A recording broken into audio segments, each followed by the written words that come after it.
కృష్ణం వందే జగద్గురుం వినరోభాగ్యము విష్ణు కథ.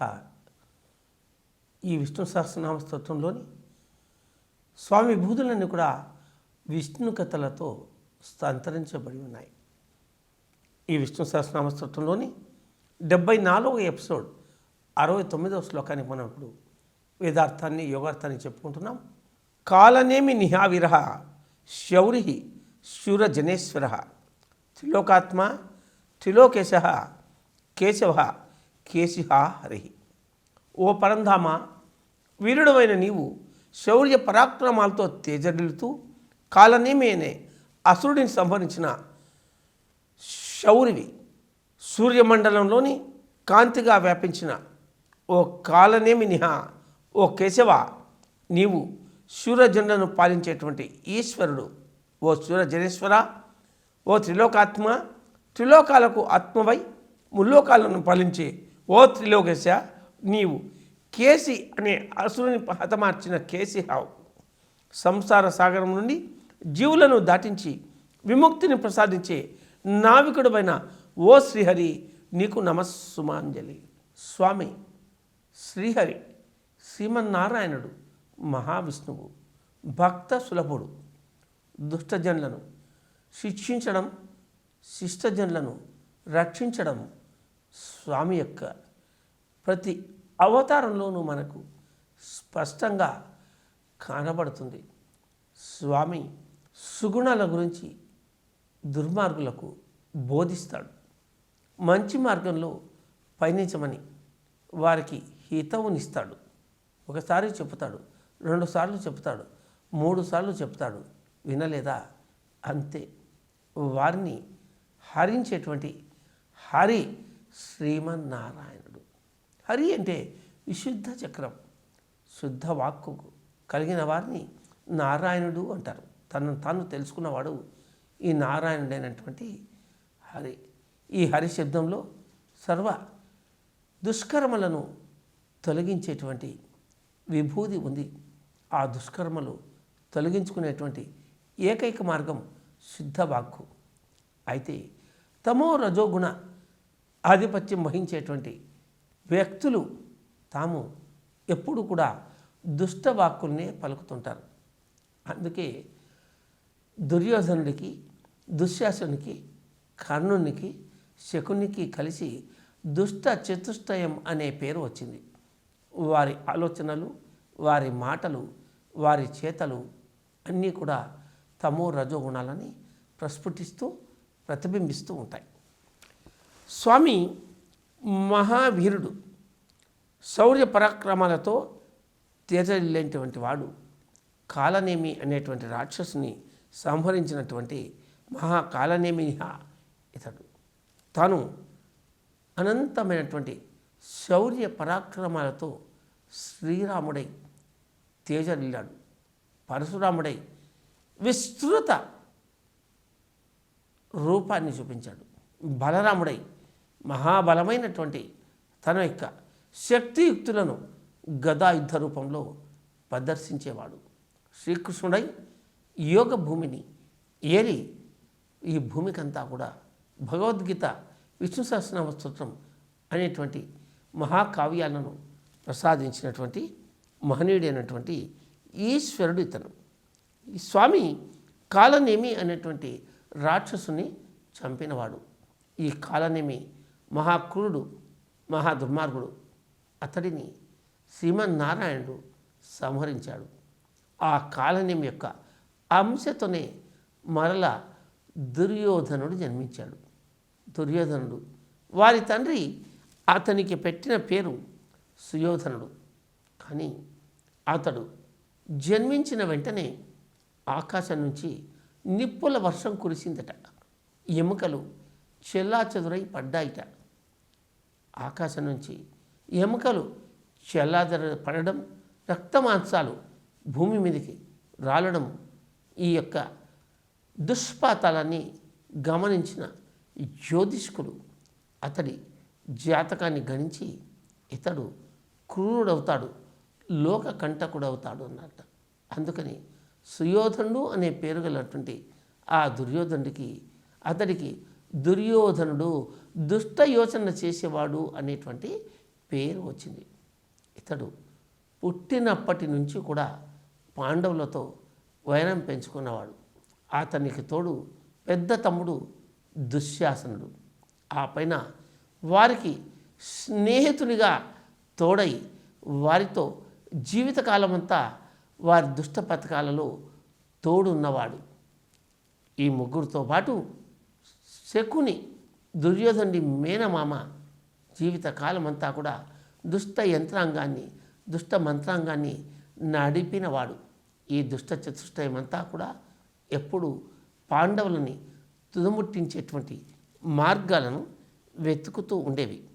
అయితే కేసి అనేటువంటి రాక్షసులను చంపినటువంటి సూరజనులను ఫలించే కేశవుడైనటువంటి ఆ శ్రీకృష్ణ ప్రభువు ఎప్పటికప్పుడు సురజనులను, దేవతలందరినీ కూడా పాలించేటివాడు, ముల్లోకాలను పాలించేటువంటి ఆ శ్రీమన్నారాయణుడు శ్రీకృష్ణుడే జన్మించి దేవతల అంశతో, మరి ధర్మదేవత అంశతో జన్మించిన ధర్మరాజు, వాయుదేవుడి అంశతో జన్మించిన భీమసేనుడు, ఇంద్రుని అంశతో జన్మించిన అర్జునుడు, అశ్విని దేవతల అంశతో జన్మించిన నకుల సహదేవులు, వీరి 5 మందిని త్రిలోకాల ప్రభు అయినటువంటి శ్రీకృష్ణ భగవానుడు ఎల్లప్పుడూ సంరక్షించేవాడు, పరిరక్షించేవాడు.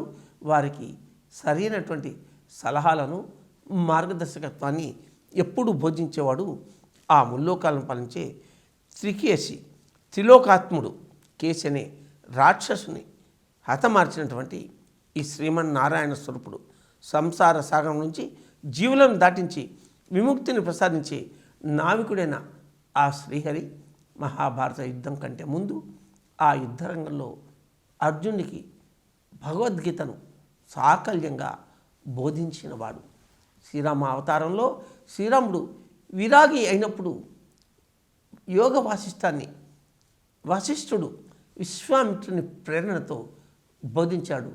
ఆ విధంగా ఈ ప్రపంచానికి మహారామాయణం అనే 32,000 శ్లోకాలు కలిగినటువంటి యోగ వాసిష్టం అందింది. రామాయణం 30,000 శ్లోకాలు ఉంటే యోగ వాసిష్టం 32,000 శ్లోకాలతో అలరారింది. అందుకే దాన్ని మహారామాయణం అన్నారు. ఈ మహారామాయణం, ఈ యోగ వాసిష్టం అర్థం చేసుకోవడం ఎంతో కష్టం. కానీ మరింత సులభంగా ఈ ప్రపంచానికి ఆత్మజ్ఞానం, మరి బ్రహ్మజ్ఞానం అందాలని శ్రీమన్నారాయణటువంటి శ్రీకృష్ణుడు విష్ణు సహస్రనామ స్తోత్రాన్ని, భగవద్గీతను అందించాడు ఈ ప్రపంచానికి. వేదవ్యాసుడు ఈ భగవద్గీతను శ్రీకృష్ణుని రూపంలో అర్జునునికి బోధించాడు. భగవద్గీత పేరే భగవద్గీత, భగవంతునిచే బోధింపబడినది. గీత అంటే మన నుదుటి వ్రాత, మన నోటి మాటలే మన నుదుటి వ్రాతలు. భగవద్గీతలోని మాటలన్నీ కూడా మన వ్రాతలను నిర్దేశిస్తాయి. మహాత్మా గాంధీ వారు ఏ నిర్ణయం తీసుకోవాల్సి వచ్చినా, ఏ సమస్య వచ్చినా కూడా భగవద్గీతను తెరిచి ఏ పేజీ వస్తే ఆ పేజీలోని విషయాన్ని, ఆ యొక్క గీతా సందేశాన్ని చక్కగా పఠించి జీర్ణం చేసుకుని పాటించినప్పుడు ఆ సమస్యకు పరిష్కారం దొరికేదట. అటువంటి భగవద్గీతను త్రిలోకాలకు ఆత్మై ముల్లోకాలను పాలించే ఈ త్రిలోకేశ్వరైనటువంటి సింహనాడైనటువంటి శ్రీకృష్ణుడు ఈ ప్రపంచానికి అందించాడు. భీష్ముడిని ఆదేశించాడు శ్రీకృష్ణుడు ధర్మరాజుకి ధర్మాన్ని, రాజధర్మాన్ని బోధించమని. అందులో భాగంగా మరి సనక సనందనాథులతో తొలుత కృతయుగంలో ప్రవచించబడినటువంటి విష్ణు సహస్రనామ స్తోత్రం ఈ భూమి మీదకి అప్పటికి చక్కగా ఎవరికి అందలేదు, ఎన్నో కారణాల వల్ల. అటువంటి విష్ణు సహస్రనామ స్తోత్రాన్ని శ్రీకృష్ణుని ఆదేశం మీద పాండవులకు, ముఖ్యంగా ధర్మరాజుకు భీష్ముడు బోధించాడు. ఆ విధంగా వ్యాసాయ విష్ణు రూపాయ, వేదవ్యాసుని ద్వారా, శ్రీమన్నారాయణ స్వరూపుడైన వేదవ్యాసుని ద్వారా భగవద్గీత, విష్ణు సహస్రనామ స్తోత్రం ఈ భూమికి అందాయి. ఆ జ్ఞానమంతా ఇప్పుడు మనం చెప్పుకున్నాం. మరి మనం ఈ యొక్క స్తోత్రంలోకి వస్తే కాలనేమి యొక్క అంశతో జన్మించినటువంటి దుర్యోధనుడి గురించి చెప్పుకుందాం. ఇప్పుడు ఈ దుర్యోధనుడు ఎల్లప్పుడూ దుష్ట యోచన చేస్తూ ఉండేవాడు. పాండవులకి అవమానాన్ని కలిగించడం, పాండవులకు అపకారాన్ని చేయడం, పాండవులను అపహాస్యం చేయడం, పాండవులని అనవసరంగా నిందించడం అదే పనిగా పెట్టుకున్నవాడు దుర్యోధనుడు. కేవలం 10 సంవత్సరాల వయసులోనే అతని దుష్టపన్నాగాలు ఎలా ఉండేవి అన్నదానికి ఒక ఉదాహరణగా భీముడికి వారు విషాహారాన్ని తినిపించిన సందర్భాన్ని ఇప్పుడు గుర్తు చేసుకుందాం. అప్పుడప్పుడు 15 రోజులకు 20 రోజులకు ఒకసారి పాండవ కుమారులు 5 మంది, కౌరవ కుమారులు 100 మంది, మరి కొంతమంది వారి స్నేహితులు వన విహారానికి వెళ్ళేవారు. వారందరినీ భీష్ముడు, ద్రోణుడు, కృపాచార్యుడు తీసుకొని వెళ్ళేవారు. అశ్వత్థామ ద్రోణుడి కుమారుడు కూడా వారి వెంట వెళ్ళేవారు. ఒకసారి ఒక పౌర్ణమి దినాన వారు గంగానదిని ఒడ్డున విహరించారు. గంగానది ఒడ్డున విహరించి వారందరూ ఆ పౌర్ణమి వెన్నెలలో ఆహారాన్ని తీసుకున్నారు. భీముడు వారితో ఆ ఆహారాన్ని తీసుకునే ముందు ఆటలాడుతూ అందరినీ తన యొక్క బలంతో తోసివేస్తూ దొబ్బివేస్తూ వారిని ఎత్తి కింద దించుతూ ఉన్న ఆటలాడాడు భీముడు. ముఖ్యంగా కౌరవులందరినీ ఒకరి తర్వాత ఒకరిని ఎత్తి కింద పడేశాడు భీముడు. భీముడి బలాన్ని తట్టుకోలేక వారందరూ కూడా భీమునిపై ఎలా ప్రతీకారం తీర్చుకోవాలని ఆలోచించారు. ఈ భీముడు వాయుదేవుడి అంశంతో జన్మించినవాడు. ఈ భీముడి బలానికి ఒక ఉదాహరణ, అతడు పుట్టిన కొద్ది నెలల్లోనే, బహుశా 3వ నెల అనుకుంటాను, ఆ 3వ నెలలో ఒకసారి ఆ 3 నెలల శిశువు పొరపాటున కుంతిదేవి నుంచి జారి కింద పడ్డాడు. కింద ఒక కొండశిల ఉంది పెద్దది. భీముడు ఆ కొండశిల మీద పడినప్పుడు ఆ 3 నెలల శిశువు యొక్క శరీర తాకిడికి ఆ పెద్ద కొండశిల కూడా ఎన్నో ముక్కలైంది, నివ్వెరపోయింది. ఆ కుంతీదేవి తన బిడ్డని ఏ భూతమో ఆవరించిందేమో అని భయపడింది. ఆ తర్వాత అక్కడి ఋషులు గమనించి, చూడమ్మా, నీ కుమారుడికి ఏ చిన్న గాయం కూడా తగలలేదు. ఇతడు దైవాంశ సంభూతుడు, వాయుదేవుని అంశతో జన్మించినవాడు. ఇతనికి దెబ్బ తగలలేదు సరికదా, ఇతని దెబ్బకు ఈ యొక్క పెద్ద గండశిల 1000 ముక్కలైంది. గమనించు, ఈ కుర్రవాడికి ఎవరు ఏ హాని చేసినా అది అతనికి మేలుగానే పరిణమిస్తుంది అని వారందరూ అతనికి ఒక వరాన్ని ప్రసాదించారు. ఆ విధంగా గొప్ప బలశాలైనటువంటి భీముడిని అప్పటికే ఇతడు 1000 ఏనుగుల బలం కలిగినవాడు అని పిలిచేవారు. ఆ విధంగా ఉన్నటువంటి ఆ భీముడికి అతని పీచమణచాలని, అతని యొక్క గర్వాన్ని, అతని టెంపర్ను డౌన్ చేయాలని, అతన్ని సంపాలని కుట్ర చేసి భీముడు తినే ఆహారంలో విషాన్ని కలిపారు ఈ కౌరవులు. అయితే ఆ ఆహారం తీసుకుంటూ ఉంటే ఇందులో ఏదో వికృత పదార్థం కలిసిందని ఆ భీముడికి అర్థమవుతూనే ఉంది. కానీ అమిత ఆకలితో ఉన్న భీముడు ఈ వికృతాహారం అది విషమైనా సరే నన్నేమి చేస్తుంది అని ఆ ఆహారాన్ని తిన్నాడు. ఆ ఆహారాన్ని తిన్న కొద్దిసేపటికే అతడు నిద్రపోయాడు. గమనించని మిగతా వారందరూ కూడా ఆ పక్కన ఎటుపక్క అటు ఇటు ఆడుకోవడానికి చెల్లాచెదరుగా వెళ్ళినప్పుడు ఈ యొక్క భీముడిని, స్పృహలో లేని భీముడిని తాళ్ళతో కట్టివేసి ఆ గంగానదిలో జారవిడిచారు దుర్యోధనాది కౌరవులు. ఈ విషయాన్ని కేవలం దుర్యోధనుడు, దుశ్శాసనుడు మాత్రమే చేశారు. మిగతా ఎవరు ఈ దుష్టకృత్యాన్ని గమనించలేదు. దుర్యోధనుడు, దుశ్శాసనుడిని ఎవరి వద్ద ఈ విషయాన్ని చెప్పవద్దు అని హెచ్చరించి ఏమీ తెలియనట్లుగా వారు వెళ్ళిపోయారు. ఆ తర్వాత అందరూ రాజధానికి వెళ్ళారు. భీముడు ముందే వెళ్ళాడేమో అనుకున్నారు. మిగిలిన ధర్మరాజాది 4 సోదరులు అందరూ వెళ్ళిన తర్వాత ఎప్పుడు ముందుగా వచ్చేటువంటి భీమసేనుడు రాలేదని కుంతీదేవి కలతపడి అతని గురించి యోచిస్తూ ధ్యానంలో మునిగిపోయింది. కలతపడ్డారు మిగిలిన పాండవ కుమారులు. ఏమి తోచాలో దిక్కు తోచక భీష్మునికి ఈ వర్తమానం అందించి భటులను నలుమూలల ఆ గంగా తీరంలోకి, ఆ చుట్టుపక్కల అడవులకి పంపాడు. అయినా అతడి యొక్క వర్తమానం ఏమీ తెలియలేదు. తెల్లారేసరికి కూడా ఇక వాస్తవంలోకి వస్తే ఆ యొక్క గంగా నదిలో ఒక మడుగు, ఆ మడుగు పాతాళ లోకం వరకు వ్యాపించి ఉంటుంది అని ప్రతీతి. అటువంటి పాతాళ మడుగు అని పిలిచేవారట దాన్ని. ఆ పాతాళ మడుగులో సెలెక్ట్ చేసుకుని మరీ ఆ భీమసేనుని వదిలేశారు ఈ యొక్క దుర్యోధనుడు, దుశ్శాసనుడు. కాలనేమి అంశ కదా, అన్నీ తమో రజోగుణాలే. దుష్ట అంశ 3 పూట్ల మితిమీరిన మాంసాహారం తీసుకోవడం, దుష్ట జనులతో క్రీడించడం, దుష్టమైన ఆలోచనలు చేయడం అనేటువంటి ఈ అలవాటుతో ఇంత దుష్కృతానికి పాల్పడ్డాడు ఆ యొక్క దుర్యోధనుడు దుశ్శాసనంతో కలిసి. ఆ మడుగులో పాతాళ లోకం దాకా వెళ్ళిపోయాడు భీముడు. అతనికి ఇంకా స్పృహ లేదు. విషయం అతని మణిపూరక చక్రంలో, అంటే అతని గడుపులో ప్రవేశించింది. ఇంకా మత్తుగానే ఉన్నాడు. అతడు 1000 ఏనుగుల బలం కలిగిన వాడు కనుక ఆ విషయానికి అతనికి వెంటనే మరణం రాలేదు. అతని శరీరాన్ని మెల్లగా ఆ విషయం ఆవరించుకోవడం మొదలుపెట్టింది. మరింత మగతకు లోనయ్యాడు ఆ భీమసేనుడు.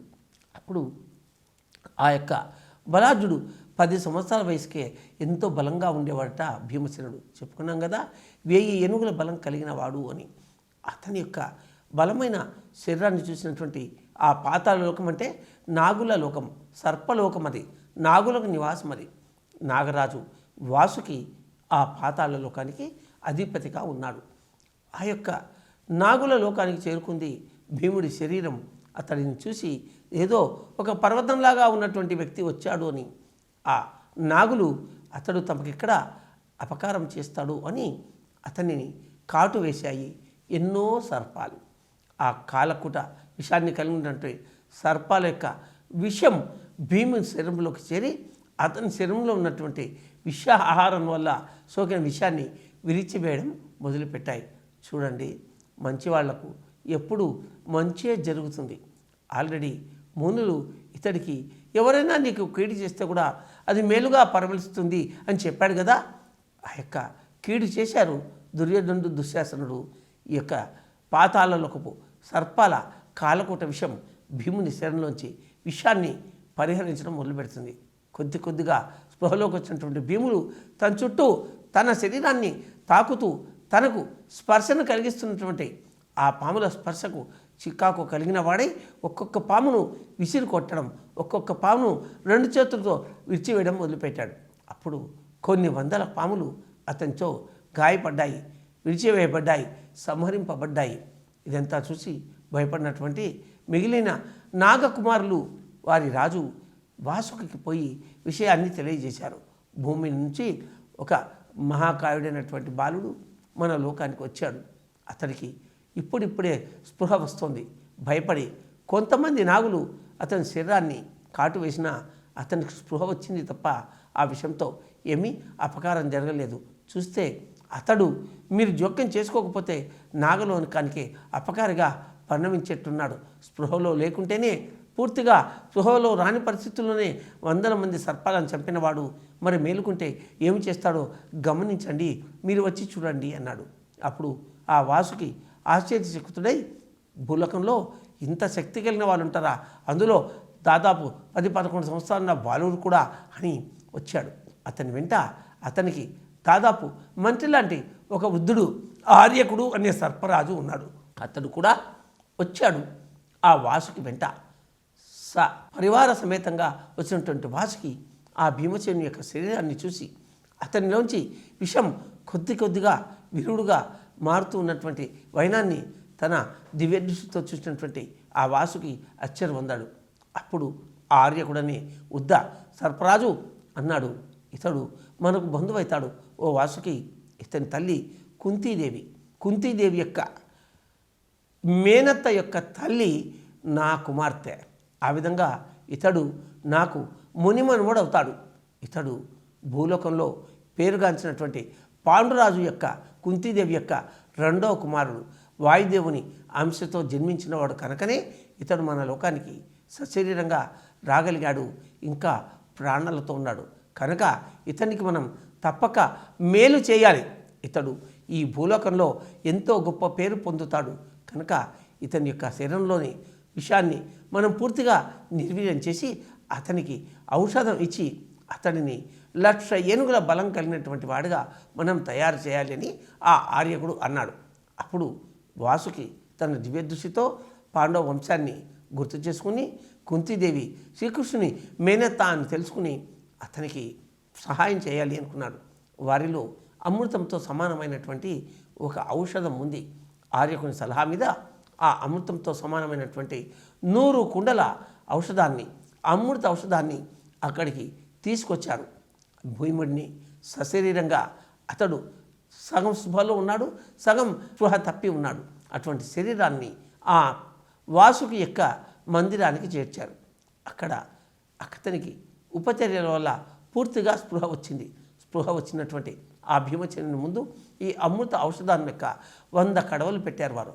దాదాపు 50 కడవల పైగా ఆ అమృత ఔషధాన్ని సేవించి ఒళ్ళు విరుచుకొని లేచాడు. తన చుట్టూ ఉన్నటువంటి సర్పరాజు వాసుకుని తమ పూర్వీకుడైనటువంటి ఆర్యకుని చూసి నమస్కరించి, మీరెవరు, ఇక్కడ ఎందుకున్నా నేను అడిగిన తర్వాత వారి ద్వారా వైనాన్ని తెలుసుకున్నటువంటి భీమసేనుడు పరమానందించాడు. ఆర్యకు మహానుభావుని చూడడం వల్ల, వాసుకి శ్రేష్ఠుడనే నాగరాజును చూడడం వల్ల మా తల్లి ఎంతో ఆనందపడుతుంది. నా ముత్తాతకు తాత అయినటువంటి ఈ ఆర్యకుడిని గురించి చెప్తే మా అమ్మ ఎంతో ఆనందపడుతుంది. ఈ వాసుకి పరమశివుని మెడలో ఉండేటువంటి నాగరాజం, పరమశివునికి ఆవరణమైనటువంటి ఈ వాసుకి మహానుభావుడిని మిగతా నాగశ్రేష్ఠులను చూసి నా జన్మ ధన్యమైందని పులకించాడు. అతన్ని 1,00,000 ఏనుగుల బలాన్ని పొందినటువంటి ఆ భీమసేనుని సగౌరవంగా వివిధ కానుకలు అందచేసి ఆ సర్పరాజు వాసుకి ఆర్యకుడు భూమిపైన మరలా అతన్ని గౌరవప్రదంగా అతని శరీరానికి దివ్య ఆభరణాలన్నీ అలంకరించి అతన్ని ఒడ్డుకు చేర్చారు.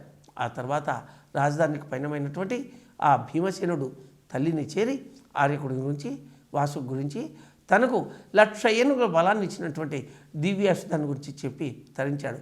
కనుక మనం సరైనటువంటి మార్గంలో ఉంటే యోగక్షేమం వహామ్యహం, యోగుల యొక్క క్షేమాన్ని భగవంతుడు తాను చూస్తాడని చెబుతున్నాడు. కనుక ఈ కాలనేమి అంశతో జన్మించినటువంటి దుర్యోధనుని యొక్క పన్నాగాన్ని మరి దేవతలు తమ యొక్క దైవశక్తితో అతనికి 1,00,000 ఏనుగుల బలం వచ్చేట్లుగా చేశారు.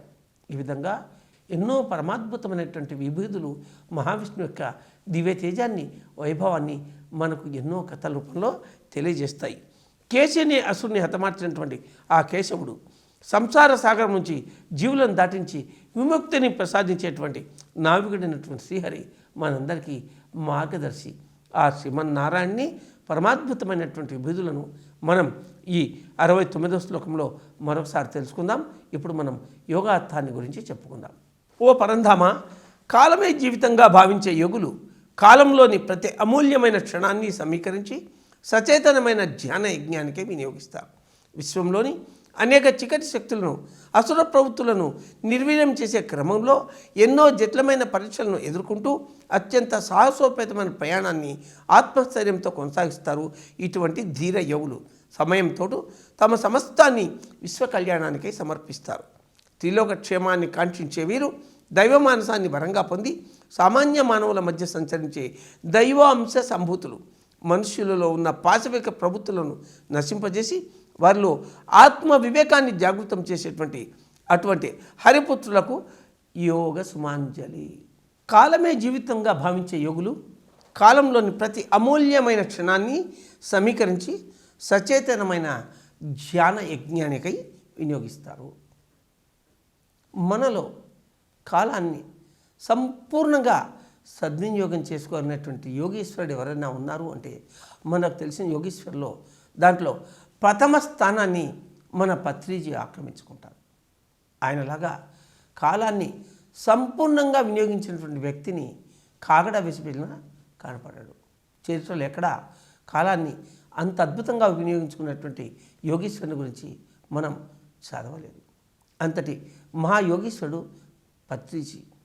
ఆయన కాలాన్ని ఎలా వినియోగిస్తారు, ప్రతి క్షణాన్ని ఇంత అమూల్యంగా వారు ఉపయోగిస్తారు అనే దానికి ఒక ఉదాహరణ వారి మల్టీ డైమెన్షనల్ స్టేట్. 2002 2003 ప్రాంతంలో నేను, నా శ్రీమతి, doctor Newton, doctor Lakshmi, Nirmala madam, Vijay Sharma, మరికొంతమంది యోగులు, పిరమిడ్ మాస్టర్లు మధ్యాహ్నం భోజన సమయానికి ముందు పత్రిజీ ఇంట్లో కూర్చున్నాం. దాదాపు 11:30 అయింది సమయం. సార్ సోఫాలో కూర్చుంటే మేమందరం చుట్టూ కింద కూర్చున్నాం. న్యూటన్ తన ల్యాప్టాప్ తీసి తను అప్పుడే ఏదో విదేశానికి వెళ్ళి వచ్చాడు, ఆ విశేషాలన్నీ ఫోటోలు వీడియోల రూపంలో ఉన్నాయి, పత్రిజీకి చూపిస్తూ ఉన్నాడు. పత్రిజీ ఒకవైపు ఆ యొక్క న్యూటన్ చూపిస్తూ ఉన్నటువంటి ల్యాప్టాప్లోని ఆ విదేశీ విశేషాలను చూస్తూ ఉన్నాడు. మరొక వైపు వరల్డ్ కప్ వస్తూ ఉంది టీవీలో, ఆ వరల్డ్ కప్ను చూస్తున్నారు పత్రిజీ. ఇంకొక వైపు లోపల వంట వాసన వస్తుంది. పత్రి మేడం మరి పత్రి సార్ వాళ్ళ అమ్మ లోపల వంట చేస్తూ ఉన్నారు. అదేదో వాసన వస్తుంది, కూర మాడిపోతుందేమో గమనించండి, వాసన తేడాగా వస్తుంది అని గట్టిగా వాళ్ళ అమ్మకు పత్రి మేడంకు చెప్తున్నారు పత్రిజీ. మరొక వైపు వీధిలో కూరగాయల బండి వచ్చింది. కూరగాయలు అని కేక వేస్తున్నాడు ఆ కూరగాయల బండివాడు. నా వైపు చూసి మారం వెళ్ళి ఫ్రెష్ కూరగాయలు ఏమున్నాయో అవన్నీ కూడా రకానికి 2 కేజీలు తీసుకో అని నాకు చెప్తూ ఉన్నాడు. నా భార్య పక్కనుంటే లోపలికి వెళ్ళి వంటల్లో సాయం చేయి, ఇక్కడ నువ్వేం చేస్తావు అని నా భార్యను మందలించారు పత్రిజీ. అక్కడున్న వాళ్ళలో ఎవరో ఏదో అడిగారు, వారికి సమాధానం చెబుతూ ఉన్నాడు. ఇంకొక వైపు ఇంకెవరో వారి కాళ్ళు ఒత్తుతూ బుటన్వేలి మీద గట్టిగా ప్రెస్ చేశాడు. వాళ్ళ వైపు కోపంగా చూశాడు.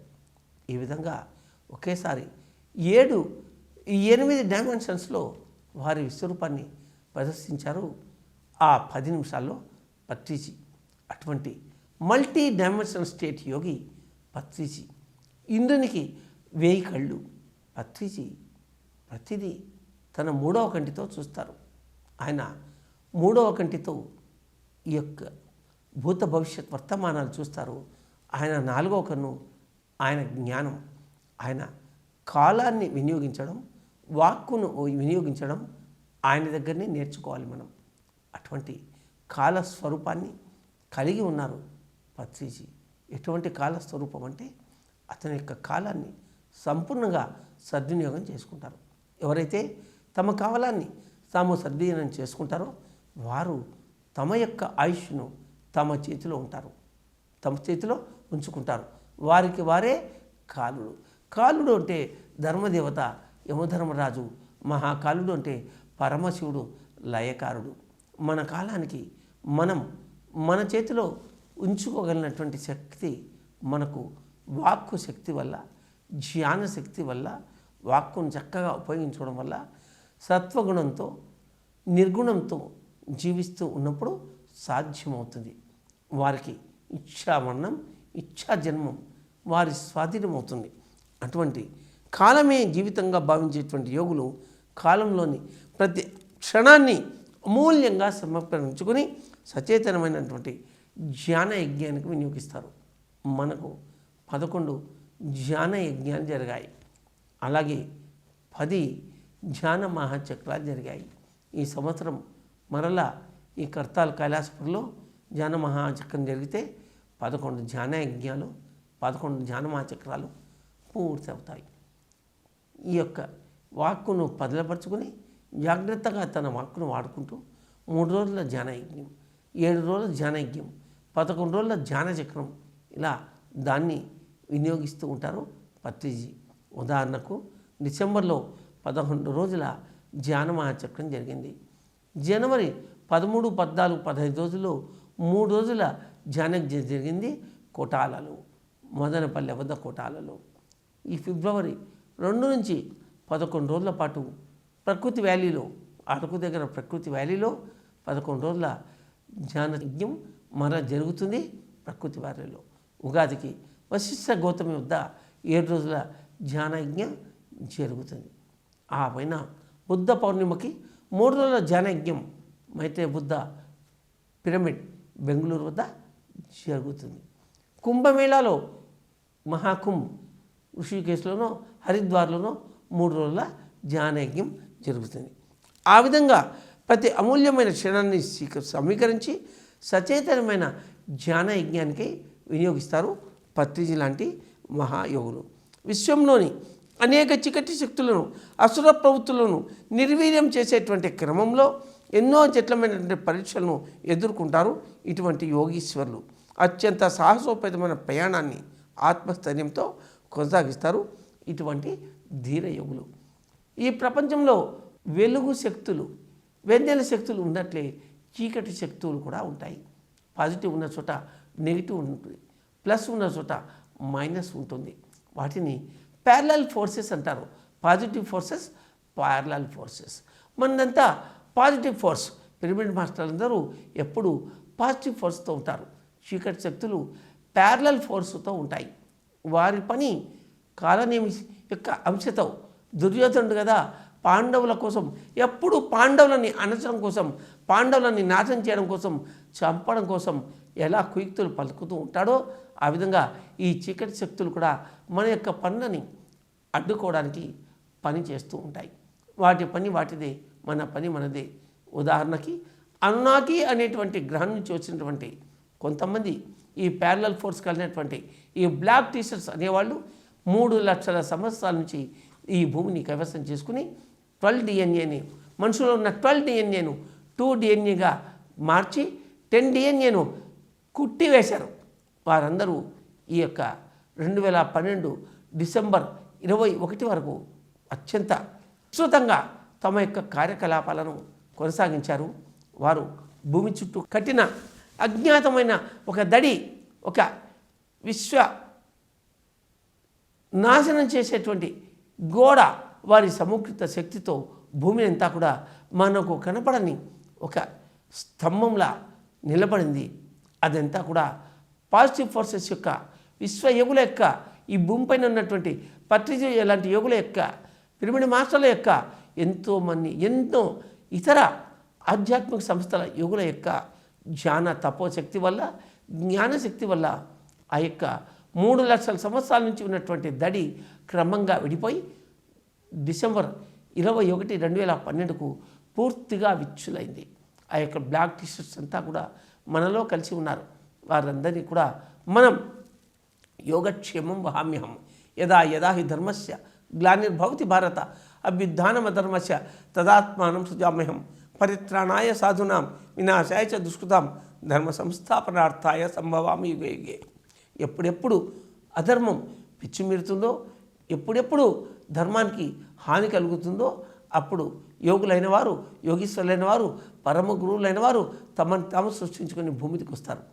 ఈ భూమి మీద మరి బ్రహ్మేంద్ర స్వామి, రాఘవేంద్ర స్వామి, ఓషో, గౌతమ బుద్ధుడు, మహావీరుడు, సోక్రటీస్, జీసస్ క్రైస్ట్, మహమ్మద్ ప్రవక్త, ఆది శంకరాచార్యుల వారు, రామానుజాచార్యుల వారు, మధ్వాచార్యుల వారు, వేమన మరి ఇటువంటి మహాయోగులు, ఓషో లాంటి నవీన కాలపు యోగులు, పత్రిజీ లాంటి ఈ కాలపు పూర్తి కాలపు యోగులు, కాలాన్ని కాపాడుకునే యోగులు తమ యొక్క సకృతమైన తమ యొక్క పాజిటివ్ ఫోర్స్తో, చక్కటి జ్ఞాన యజ్ఞాలతో, ధ్యాన మహాచక్రాలతో ఆ యొక్క ప్యారలల్ ఫోర్స్ యొక్క శక్తులను నిర్వీర్యం ఎప్పటికప్పుడు చేస్తూనే ఉంటారు.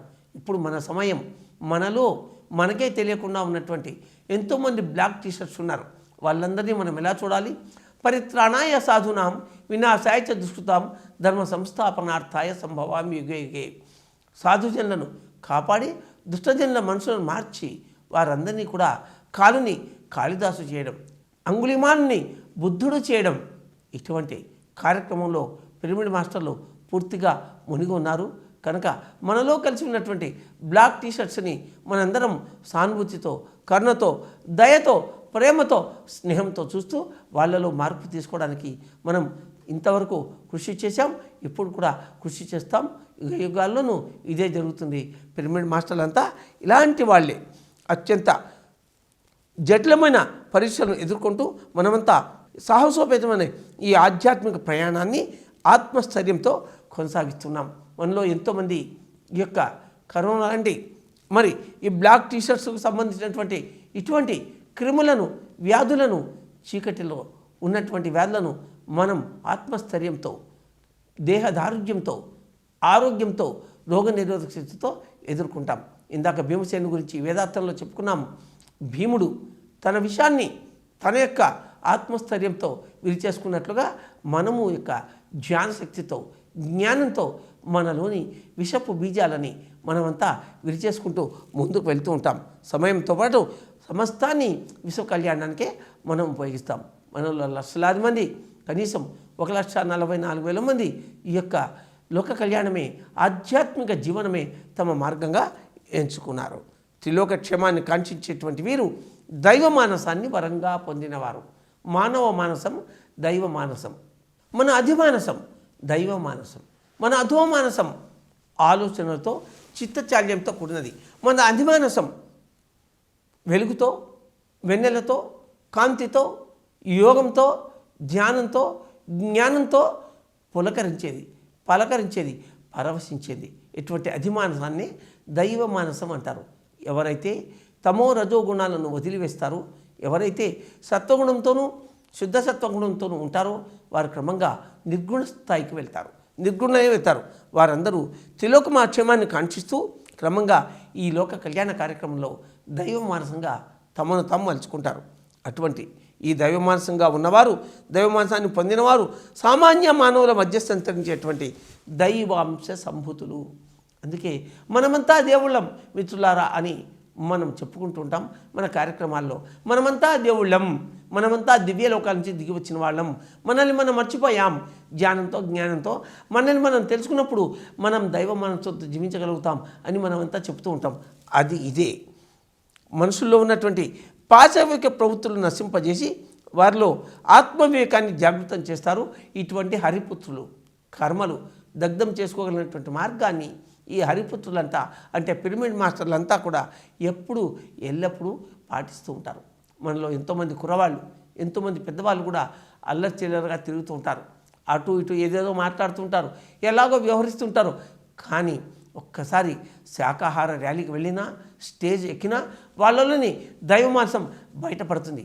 వాళ్ళ మాటలు త్రికాలజ్ఞులు మాట్లాడే మాటలు, వారి చేతలు దైవమాంసంతో ఉన్నటువంటి చేతలు, వారి నోటి నుంచి వచ్చేటువంటి అమృత వాక్యాలు అందరినీ కూడా అప్రమత్తులను చేస్తాయి. అమృతపుత్రులైనటువంటి వారు తమ యొక్క వాక్కులతో, తమ యొక్క చర్యలతో, తమ యొక్క చేతలతో, తమ సత్కర్మలతో ఈ ప్రపంచాన్ని ప్రభావితం చేస్తూ ఉంటారు. ఇటువంటి మంది లక్షల మంది ఉన్నారు ఇప్పుడు పిరమిడ్ పిక్చర్ సొసైటీస్ మూమెంట్లో. అంత గొప్ప గట్టి కంచెగాని కంచెను, ఆధ్యాత్మిక కంచెను మన చుట్టూ ఒక దడిలాగా ఏర్పాటు చేశారు పత్రిజీ. అందువల్లనే ఇటువంటి గురువులు, ఇటువంటి దడిలు నిర్మించడం వల్లనే ఆ యొక్క అనునాటి నుంచి వచ్చినటువంటి వారు చేసిన 3 లక్షల సంవత్సరాల దడి ఒక్కసారిగా పగిలిపోయింది. ఇప్పుడు ఈ దడి ఆధ్యాత్మిక దడి, యోగ దడి, ధ్యాన దడి, జ్ఞాన దడి, అహింసా దడి, పిరమిడ్ దడి. ఇంతకంటే గొప్ప మార్గం కానీ, ఇంతకంటే గొప్ప యోగం కానీ లేదు. షిర్డీ బాబాను మనం గుర్తు చేసుకుందాం. 1855 నుంచి 1918 వరకు ఈ మహామహనీయుడు షిర్డీలో ఉన్నాడు. వారికి 16-17 సంవత్సరాల వయసు వచ్చేసరికి వారు షిర్డీ వచ్చేశారు. ఏదో కొద్ది కాలం తప్ప 1918లో వారు బాడీ వెకేట్ చేసే వరకు షిర్డీలో ఉన్నారు. వారు ఎన్నో అభియోగాలను ఎదుర్కొన్నారు. ఎంతోమంది దుష్టులను మార్చారు. అభియోగాలు చేసిన వాళ్ళే పాశ్చాత్తాప్తులై వారికి శిష్యులైపోయారు. ఎంతోమంది వారికి అపకారం చేయాలని తలపెట్టి ఉపకారాన్ని పొంది వెళ్ళిపోయారు. ఎంతోమంది వారిని గుర్తు చేసుకుని, వారు స్మరించుకుని తమ జీవితాలని చైతన్యవంతం చేసుకున్నారు. తమ కుటుంబాలను కాపాడుకున్నారు. ఒక కొలిమి పనిచేసే కుమ్మరి వనిత ఎంతో దూరంలో, దాదాపు 300 కిలోమీటర్ల దూరంలో ఉంది. తన భర్త చేసే కొలిమి పనికి ఆమె తిత్తిని వేస్తూ ఉంది. ఆ తిత్తిని ఊపుతూ ఉంటే అగ్ని ప్రజ్వరిల్లిపోతుంది. ఆ కొలిమిలో ఆమె యొక్క శంకలో ఆమె యొక్క 1 సంవత్సరం వయసున్న కొడుకున్నాడు. అలా స్పీడ్గా ఆ తిత్తిని విసురుతూ ఉన్నప్పుడు పొరపాటున ఆమె చంకలోని ఆమె కుమారుడు ఆ యొక్క మంటలో పడిపోయాడు. వెంటనే ఆమె తన కొడుకు అలా పడిపోయేది గమనించి నిర్విణురాలై బాబా అని కెవ్వున అరిచింది. ఎక్కడో 300 కిలోమీటర్ల దూరంలో బాబా ధుని ముందు కూర్చొని ఉన్నాడు తన యొక్క పాడుపడిన మసీదులో. ఆయన ఎప్పుడు ఆ ధునినే చూస్తూ అందులో దేవతలను, ఋషులను, మునులను, యోగులను, తనను గుర్తు చేసుకున్న వారిని దర్శించేవాడు. ఆ విధంగా శకనుల కాలంలోనే ఆ యొక్క కుర్రవాడు కొలిమిలో 1 సంవత్సరం కుర్రవాడు పడిపోయేది ఆ అగ్నిలో బాబాకు ప్రస్ఫుటించినప్పుడు వెంటనే తన కుడి చేతిని ఆ యొక్క ధునిలో పెట్టాడు బాబా. ఇక్కడ బాబా చెయ్యి బొబ్బలెక్కింది. అక్కడ ఆ ధునిలోంచి ఎగిరి మళ్ళీ ఏ ప్రమాదము లేకుండా తల్లి ఒడిలో పడ్డాడు ఆ కుర్రవాడు. ఆ విధంగా ఎంతో దూరంలో ఉండి కూడా బాబా ఎంతో మందిని కాపాడారు. తనపై అభియోగాన్ని చేసినటువంటి ఒక దొంగ, ఆ దొంగ నగలు ఎత్తుకెళ్ళాడు. ఆ నగలు రక్షక భటులకు దొరికాయి. ఆ నగలు రక్షక భటులకు దొరికినప్పుడు ఆ దొంగను ఖైదీ చేసి కోర్టులో విచారించారు. అప్పుడు ఏదో చెప్పాలో తెలియక అయోమయంలో అజ్ఞానంతో ఆ నగలను బాబా తనకు ఇచ్చారు అని కోర్టులో చెప్పాడు ఆ దొంగ. బాబా గురించి అప్పటికే ఆ మరాఠా దేశంలో మహారాష్ట్ర, కర్ణాటక, ఆంధ్ర, తెలంగాణ ప్రాంతంలోంతా విరివిగా ప్రచారమైంది. ఆయన మహాయోగీశ్వరుడని అందరికీ ఎన్నోసార్లు రుజువైంది. అటువంటి మహనీయుని కోర్టుకు పిలిపించడానికి ఇష్టపడక ఆ జడ్జి బాబా భక్తుడు కాకపోయినా బాబాను గురించి తెలిసి ఉండడం వల్ల ఆ జడ్జి తన పరివారంతో, పోలీసులతో బాబా సన్నిధానానికి వచ్చాడు. బాబా ఎదురుగా విచారణ జరిగింది. బాబాను విచారణకు సహకరించమని కోరాడు జడ్జి. బాబా అన్నారు కదా, మరి న్యాయస్థానమే ఇక్కడ వచ్చి కదిలి వచ్చింది. ఆ న్యాయస్థానానికి నేను తల వంచుతాను. ఆ న్యాయమూర్తి తీర్పుకు నేను బద్ధుడనే ఉంటానని ప్రమాణం చేస్తున్నా అన్నాడు బాబా. అప్పుడు ఆ దొంగను తీసుకుని వచ్చాను. ఆ దొంగను, నువ్వు నగలను దొంగిలించావా అని అడిగాడు జడ్జి బాబా ముందు. అవును అన్నాడు. నగలను నువ్వు ఎవరికి ఇచ్చావు అన్నాడు. నేను బాబాకు ఇచ్చాను అన్నాడు. అప్పుడు బాబా కళ్ళలోకి చూసి చెప్పు అన్నాడు జడ్జి. అతడు బలవంతంగా, అంతవరకు బాబా వైపు చూసే ధైర్యం లేదు, కానీ అప్పుడు బాబా వైపు చూడవలసిన పరిస్థితి ఏర్పడింది. కానిస్టేబుల్స్ క్రూరంగా చూశారు ఆ దొంగ వైపు. అప్పుడు బాబా కళ్ళలోకి చూడడం మొదలుపెట్టాడు ఆ దొంగ. బాబా ఏమన్నాడంటే, ఇతడు నాకు నగలు ఇచ్చాడు అంటే ఇచ్చినట్లే కదా, అందులో చర్చ ఏముంది అన్నాడు. బాబా ఆ మాటలు మాట్లాడుతూ ఉన్నప్పుడు ఆ బాబా ఆ యొక్క దొంగ కళ్ళలోకి చూశాడు. పరమ ప్రశాంతమైన కరుణతో, దయతో, ప్రేమతో, స్నేహంతో కూడినటువంటి చూపులతో. అటువంటి బాబా చూపులకు వణికిపోవడానికి బదులు ఆ ప్రేమకు, ఆ స్నేహతత్వానికి, ఆ కరుణకు, దయకు ఆ దొంగ కళ్ళ నుండి ధారాపాతంగా నీరు వచ్చింది. బాబా యొక్క కళ్ళలోని ప్రశాంతత, ఆ కరుణను చూసి ఆ దొంగ శరీరం గజ గజ వణికిపోయింది.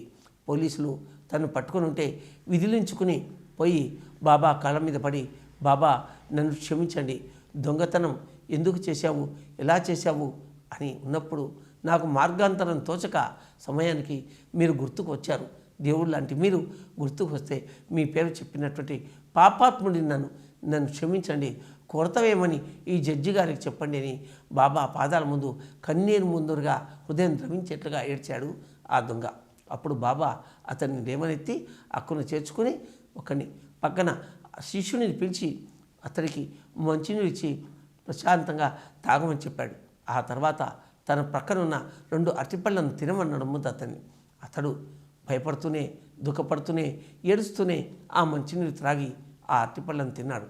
అప్పుడు ఆ జడ్జికి బాబా ఇలా చెప్తున్నారు, ఓ న్యాయాధీశ, దయచేసి తప్పు చేశాడు అని అనకుండా, తప్పు చేశాడు అని భావించక ఈ దొంగను వదిలిపోయండి. పశ్చాత్తాపమే ప్రాయశ్చిత్తం, ఇంతకంటే గొప్ప శిక్ష ఏమీ లేదు. నా మాటను గౌరవించి ఈ దొంగను వదిలివేయండి అని బాబా కోరారు ఆ న్యాయమూర్తిని. అప్పుడు ఆ న్యాయమూర్తి బాబా యొక్క నిర్ణయాన్ని అంగీకరించి ఆ దొంగను క్షమించి మందరించి వదిలివేసి అక్కడి నుంచి వెళ్ళిపోయారు. త్రిలోక క్షేమాన్ని కాంక్షించేటువంటి ఇటువంటి వీరు, బాబా లాంటి వారు దైవమానసాన్ని వరంగా పొంది సామాన్య మానవుల మధ్య చరించేటువంటి దైవాంశ సంభూతులు. బాబా జీవితకాలంలో ఇటువంటి విభూతులు ఎన్నెన్నో చెప్పుకుంటే ఎన్ని గంటలైనా చాలదు. మనుషుల్లో ఉన్న పాశవిక ప్రవృత్తులను నశింపజేసి వారిలో ఆత్మవివేకాన్ని జాగ్రత్తం చేసేటువంటి హరిపుత్రులు వీరు. ఈ యోగులంతా కూడా, పిరమిడ్ మాస్టర్లంతా కూడా ఇలాంటి వారే, బాబా లాంటి వారే, ఆది శంకరాచార్య లాంటి వారే. ఆదిశంకర్లు ఒక పేదరాలు తనకు ఒక ఎండిపోయిన విసిరికాయ తన జోల్లో వేస్తే ఆమె యొక్క దారిద్ర్యానికి బాధపడి కనకదార స్తోత్రంతో మహాలక్ష్మీదేవిని కరుణించమని ప్రార్థించి ఆమె ఇంటి నిండా మహాలక్ష్మీదేవి బంగారు ఉసిరికాయలో వర్షం కురిసేట్లుగా ఆ దేవిని ప్రసన్న చేసుకోగలిగారు. ఈ విధంగా దైవ మానసంతో ఉన్నటువంటి యోగులు దైవాన్ని కూడా ప్రత్యక్షం చేసుకోగలుగుతారు, వారి యొక్క విభూతులను వర్షింపజేసుకోగలుగుతారు. ఇటువంటి విభూతినే ప్రతి ఒక్కరూ పొందాలని, ఇటువంటి దైవమాసాన్ని ప్రతి ఒక్కరూ పొందాలని కాంక్షిస్తూ మనస వాచ కర్మణ త్రిలోకాన్ని క్షేమాన్ని కాంక్షించే ఈ దైవమానులకు, ఈ హరిపుత్రులకు యోగ సుమాంజలి తెలుపుతూ ఈ యొక్క యోగార్థాన్ని ముగించడమైంది. Thank you.